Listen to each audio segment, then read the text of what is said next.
धन धन सद्गुरु तेरा ही आसरा। अपना लक्ष्य निर्धारित कर लेने के पश्चात हमारे सामने दूसरी समस्या उस उद्देश्य की प्राप्ति के लिए साधन खोजने की होती है। ऋषियों एवं आचार्यों ने इस विषय पर विस्तृत रूप से विचार किया है। उन्होंने विभिन्न प्रकार के अभ्यास एवं साधनाएं निर्धारित की हैं जो उनके बताए अंतिम लक्ष्य की प्राप्ति में सहायक हो सकें।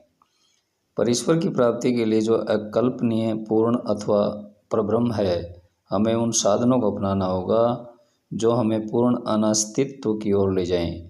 हमारे जीवन का लक्ष्य, जिसकी पीछे हमने व्याख्या की है, वह अंतिम अवस्था है जहां हम अति क्रियाशील केंद्र अथवा शून्य के बहुत निकट पहुंच जाते हैं, जो समस्त बाह्य सृष्टि का आदि कारण है और जिसमें महाप्रलय के पश्चात सब कुछ लीन हो जाएगा। इस दशा को पाने के लिए हमें स्वयं शून्य हो जाना पड़ेगा। निसंदेह महाप्रलय के समय हम स्वभावतया उस केंद्र बिंदु पर पहुंच जाएंगे, परंतु हम इस बात का प्रयत्न करते हैं कि हम जितना जल्दी हो सके प्राप्त कर लें, जिससे असंख्य जन्मों के दुखों से हम अपने आप को बचा सकें। जिस प्रकार प्रत्येक वस्तु को अपने मूल स्रोत तक वापस आने के लिए महाप्रलय अथवा पूर्ण विनाश आवश्यक है, उसी प्रकार हमारे केंद्र तक लौटने के लिए हमारा अपना प्रलय आवश्यक है, अर्थात हमें अपनी बनाई हुई वस्तुओं का पूर्ण विलयन की दशा में लाना होगा। इसका अर्थ यह है कि हमको अपनी सभी वस्तुओं से मुक्त होना पड़ेगा और उसी नग्न अवस्था को अपनाना होगा जिसमें हम लोग सृष्टि रचना के समय थे। हमारी वस्तुएं संस्कारों के समूह हैं जिनके प्रभाववश उलझने और विभिन्न आवरण उत्पन्न होते हैं, जो हमारी आत्मा को ढके रहते हैं और जो हमारी अपनी ही क्रियाओं और विचारों के परिणाम हैं। हमारे पास मानसिक एवं बौद्धिक शक्तियां हैं जो सभी सक्रिय हैं।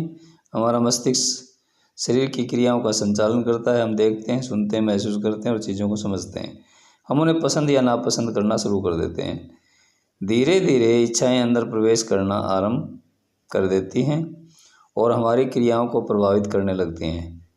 ये घेरे बढ़ते ही जाते हैं और हम अपनी इच्छाओं की पूर्ति के लिए प्रयत्नशील हो जाते हैं। एक इच्छा पूर्ण हो जाने पर वह अपने स्थान पर सामान्यतया दूसरी इच्छा को जन्म दे देती है। हम कदाचित क्षण भर के लिए भी उनसे मुक्त नहीं हो पाते। हम अधिकांश वस्तुओं को उनकी प्राप्ति के विचार से देखते हैं।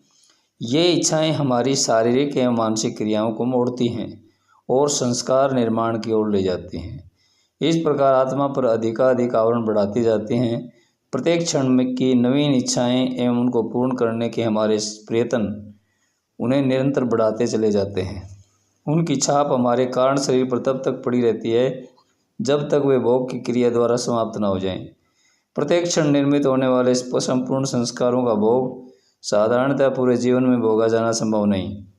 फलतः जब हमारा जीवन समाप्त होने को आता है तब भी हमारे अंदर बहुत से संस्कार शेष रह जाते हैं।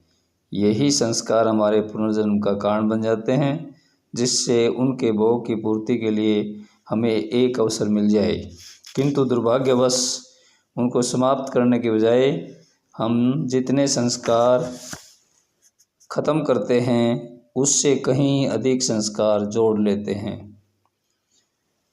हमारे मार्ग में दूसरी गंभीर बाधा हमारे दुखों और कष्टों के कारण उत्पन्न होती है। संसार में लगभग प्रत्येक व्यक्ति अपने दुखों की शिकायत करता है जिन्हें वह दूर करना चाहता है, किंतु वह उचित साधनों की उपेक्षा कर देता है। वह इच्छाओं की पूर्ति को ही दुखों के निराकरण का एकमात्र उपाय समझता है, किंतु यह कोई हल नहीं है।